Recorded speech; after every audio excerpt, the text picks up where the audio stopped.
Happy to be here and be able to talk to you about my research. My background is in something a little bit different. So I come from physics, and then I worked as an aerospace engineer for a while. And about 1.5 years ago, I decided to change tracks and starting doing some research on something that I always find super cool, and that always struck me as something that was still not solved at all. And as Marina put it, there's a lot to be understood about the brain. And so, just to start my presentation, I thought it would be nice to have a short clip of a series I like a lot. And from the reaction here, I see that many people know this series. If you don't know this is called the Big Bang Theory, and I really advise you to go back home and just watch a couple of episodes, and you're going to fall in love with this. It's really funny and interesting, but at the same time it presents really nice scientific topics in a very simple way. And so I think this is one of these examples. So let's just watch it for a while. Are you finished? Well, thank you. How thoughtful. Would you like a chocolate? Yeah, sure.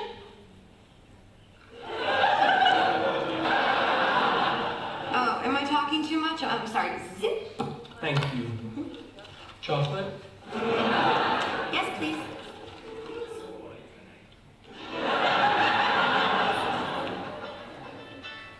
Oh, hey, Kim.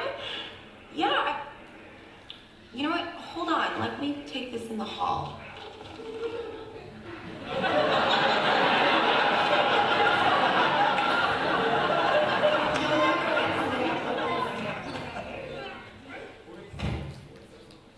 Okay. I know what you're doing. Really? Yes. You're using chocolates as positive reinforcement for what you consider correct behavior. Very good. Chocolate?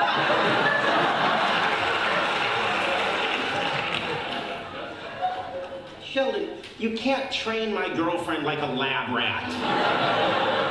Actually, it turns out I can.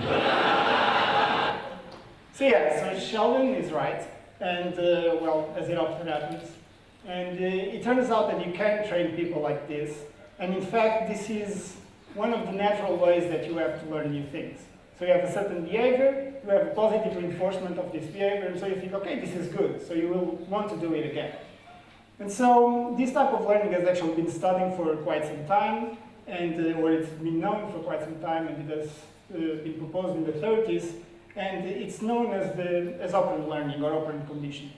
Okay? So our research, or the research that my lab is doing, has a lot to do with this operant learning, and our objective is actually to look what is the changing, or what kind of changes happen in the brain while you're learning a new task through this process. And so for that, we are using this completely non-invasive and painless technique, which Marina already referred to you. And this is called the G, or electroencephalography. And so she put it very simply, and I would just like to describe a little bit more in detail what this technique is about. So basically we have one subject, or one user, as you see here on the left. And he has a cap with a bunch of holes, and in each one of these holes we put like an electrode. And so with all these 64, in this case, electrodes, we are able to measure the electrical activity of the brain. And as Marina put it, you have very small electrical activities going on in your brain at the same time, but we can measure it overall, and we can even identify certain patterns that arise from measuring it with this technique. And so we have identified them or named them with different Greek letters, and we can even relate this to certain behaviors or certain to certain aspects of how you react. So for example, if you're sleepy, or if you're in a state of arousal, you have a certain pattern, or you can recognize a certain pattern. If you're in a state of drowsiness, for example, you will have, or we can recognize a different pattern, or a different band, let's say, is going to have a major amplitude.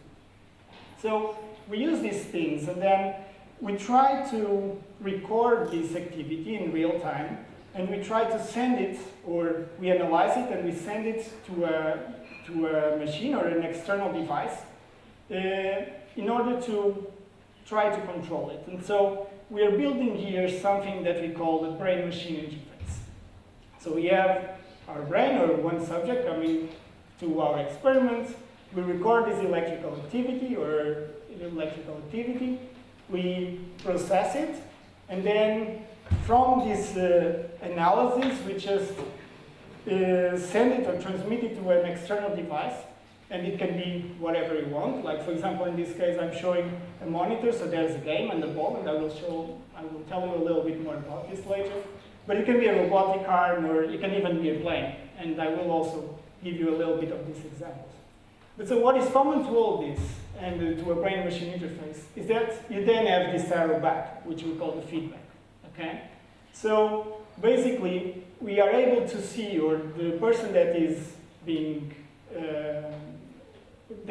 subject to this experiment is able to see what the outcome of the recorded electrical activity is, okay? So he's able to see if the intention that he had, for example, if I have a game, if the intention of reaching a certain goal is being fulfilled or not. So this closed loop is very important, and this is one of the things that people have been studying mostly for the last decade, and different approaches have been thought for this brain-machine interface. So one of the things, for example, that people have done is to ask a subject, for example, to think of moving for a certain action, like moving your right arm or your left arm. And so if you do this like many times, the computer is then able to learn what pattern arises from I'm thinking of moving my left or my right arm.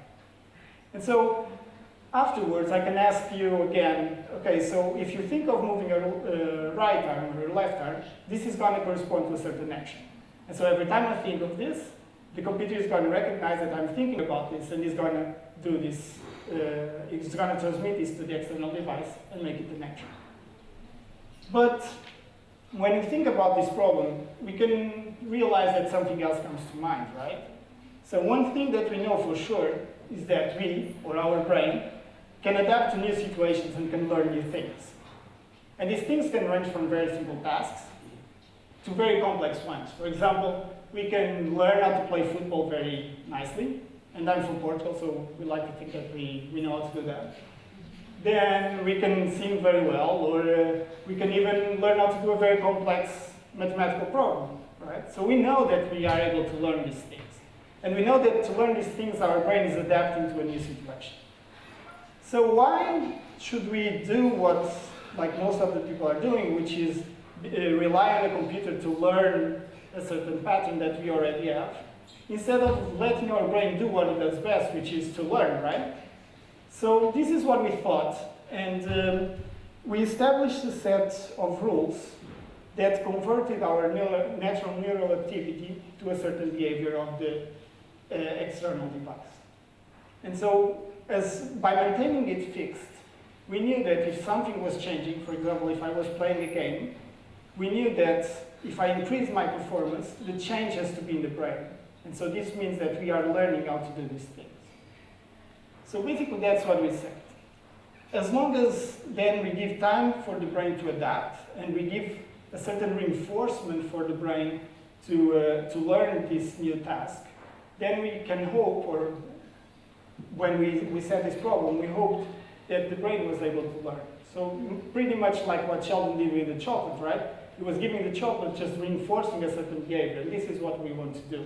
We want to reinforce a certain behavior so that the person can be able to learn a certain thing.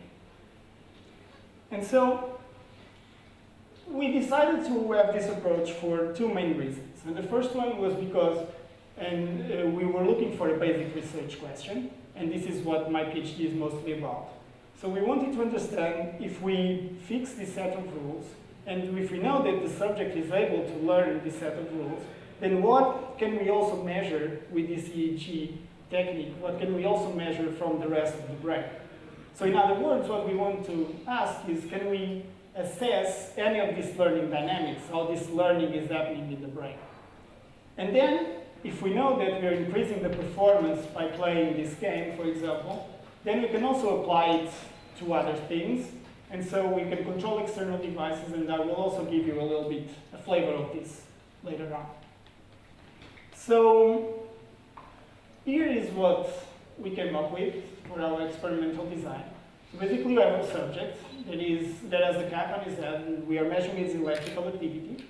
We send this and record this in real time with a computer, and then we combine some of these bands that I showed you in the beginning, and we translate this to the position of a ball on a screen. So I don't know if you can see very well here, but basically this is a game, and it's a very simple game but quite engaging one. Like, people really like to play this after a while. So, which often happens, right? You have a very simple game and people really want to be better at it. So basically what we have is just 4 horizontal lines on the screen and 1 ball that is going up and down, depending on your electrical activity. And this game has 3 rules. The first one is that to start a new trial, and you can have many trials while you're playing the game, to start a new trial you have to be between the 2 inner lines. And when you are there for 2 seconds, then we give you an arrow. And 1 arrow can be up or down. And so your objective is pretty simple. If the arrow is up, you have to go above the upper line. If the arrow is down, your objective is to go below the bottom line. So it's really simple. And then there's a third rule. Every time you go in the correct direction, I give you a flash of light. And so if you actually cross the goal, then I give a really dark flash of light. So this reminds you, of course, of the chocolate to penny, right? So every time you go and you do the right thing, okay, here, you have a chocolate. So this is really, people really get super engaged with this thing. And I wanted to show you how it looks like. So basically, here you're going to have like a set of these trials. So the subject is trying to be in the middle. It's quite jittery, but just bear in mind that the objective is just to cross the threshold. So whatever you're doing in between, it should not really matter as long as you manage to reach the goal. This is after a few days of training. So you see, for example, here, the objective was to go down. And even though it's jittery, it managed to go down. Then the objective was to go up. And so after some days, you are quite, or more or less able to master this thing. For example, here you see that the subject goes down sometimes, and he almost reaches the bottom target. But then, for some reason, he's not able to put it down and he crosses the upper threshold. So we consider this a wrong trial, and we count those as well. And so in the end, for example, this is going to be another correct trial. And so in the end, what we do is to measure how many correct and incorrect trials you have. And so if this thing is working, we want to see that across days, you're increasing the correct, or the ratio correct over incorrect trials. All right? So this means that, and as I said, the only change that is happening in the brain. And so we know that you're learning, and we know that this thing is working. So from here, we can go and analyze all the data that we have collected from all the other 64 lectures, so 59 because we're using 5 of these. So, as I said, I started my PhD project 1 year ago. So we have a lot of behavioral data, and we have collected a lot of EEG data, but we haven't analyzed it yet. But we have done a few applications already for this, because we realized that this game was working, so we wanted to test it with some other things. So my lab was involved with a European project called the Brain Flight, where basically we wanted to prove that we were able to use an EEG set to control an airplane. So basically we wanted to make it go left and right, so we call this the roll on a plane. We wanted to make it go left and right just by thinking about it. So I guess you can recognize this left part of the diagram. And on the screen, you can recognize that on the bottom left part, there's still this game playing. But now on the bigger part of the screen, you have a map. So this map, actually, for example, here, it represents Óbidos, a city that is close to Lisbon. And if you have time, when visiting Portugal, you should go there. There's really nice castle and, well, very good liquor. So this is amazing. Like, at the same time that the subject is trying to control like an airplane figure on the map, there's actually a real plane going, like flying above him on the real map this time. And so he's trying to do these things. So we have a set of checkpoints that he has to pass on, and they are connected with this yellow line. So the objective is for the subject to keep the plane flying along this yellow line. So you will see, so again, this is the game. So again, it's jittery, and this is already a bit filtered. But you see that the plane is able, even though it's moving like this, so you wouldn't want to go inside this plane right now. But even though it's jittery and it's like going left and right, you can still see that the plane is able to follow this line. So somehow we see that that this application may actually work, right? So again, this user, he had some training before in this game, and so basically what we did was we just put the same person that was training on this to then train on the map. And we saw that after some time he was actually able, so for example, we were converting like down to a left command and up to a right command. And here what we saw after some training with this layout, he was able just to look at the map and figuring out that left and right, or thinking of left and right this time for the plane to move left and right. So besides this application, for the same project, we decided with an institute in Munich, we decided to have a try with almost a real plane. So basically they have a real cockpit, so it's exactly the same. I don't know if you've been on these small planes, but even the timer ticks every minute that the motor is on. And so you have like a real plane inside the room, and we seated one of the subjects, and we just gave him this feedback this time. So this is exactly what you would find on the airplane, with a small tweak. So on the upper left corner, you still can see the ball there, right? So we didn't want to take this out because we think that, at least for now, in the beginning, it is important to have exactly the same feedback as you had when you were training. But so we did a set of experiments with this. I won't show you a video this time, but we managed to have a similar result as the one that I just showed with the drone, right? With the unmanned air vehicle. So basically, what I told you today was this. We are targeting this operant learning, and operant learning, I think, by now you should know about Sheldon and Penny, and basically we target to study this thing with an EEG approach, electroencephalography, and the brain-machine interface. So we combined the two in order to try to answer a basic research question, which is, can we find any changes in the brain while you're increasing the performance in a certain task? So while you're learning a new task, can we see what is happening in the brain while we're doing this? And then, if we are able to increase this performance, then we're also targeting a bunch of applications. We did the airplanes now, but of course, if you think in medical terms, this would be super useful for, imagine, locked-in patients or paralyzed people that cannot move. So think of them like, put them in a wheelchair and make them just control a wheelchair by thinking about it. So this is also one of the projects of EPFL where I'm also studying, and this is one of the future intentions also for my PhD.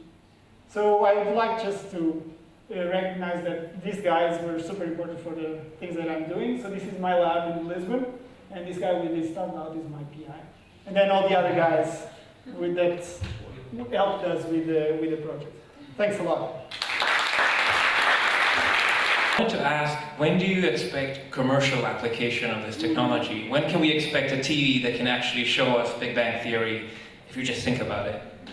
Well, I guess that's quite far still down the road, but I think it's important to take baby steps on this first phase, right? You want to be sure that what you're studying and the applications that you're doing, you know exactly what you're doing. And so I think and that's why we think it's important not just to target the application and the engineering part, but at the same time to think about the scientific question that lies behind it, right? So I cannot answer when can we switch channels directly commercially, just switch channels instead of using a remote. But I guess switching channels you should be able to do it right now. And I don't know, there are a bunch of commercial applications now with this emotive, for example. It's like a set of 5 or 6 electrodes. And you can do pretty basic stuff. So I guess you can change channels with that. Okay, another question? Is it possible to also make a brain-brain connection? It is possible. So it has been tried. Right now I cannot remember in which university this has been tried, but basically they did something.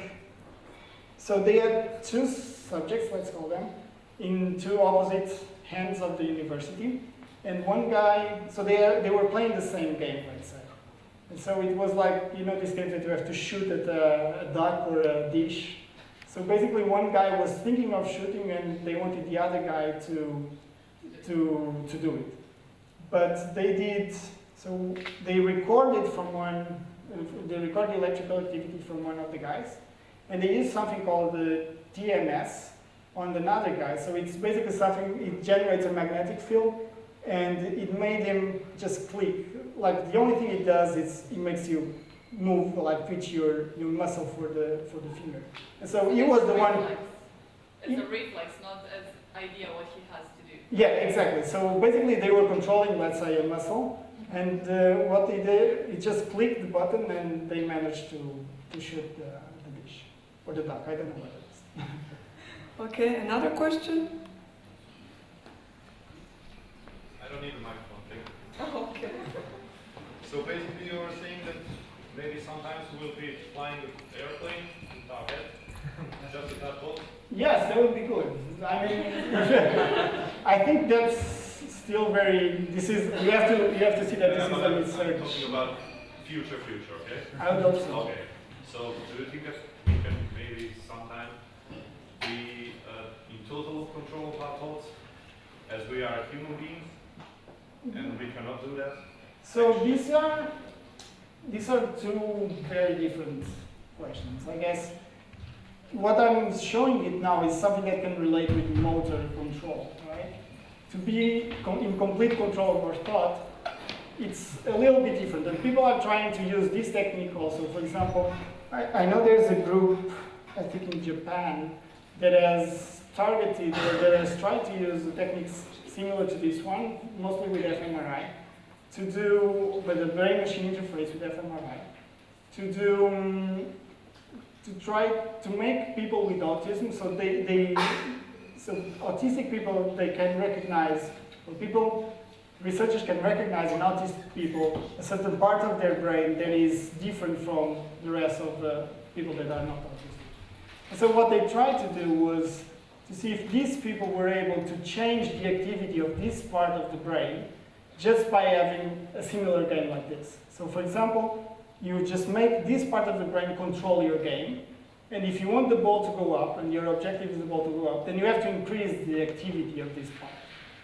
And so, of course, this doesn't prove that they stop being autistic, but it is one of the ways that you can target this problem, right?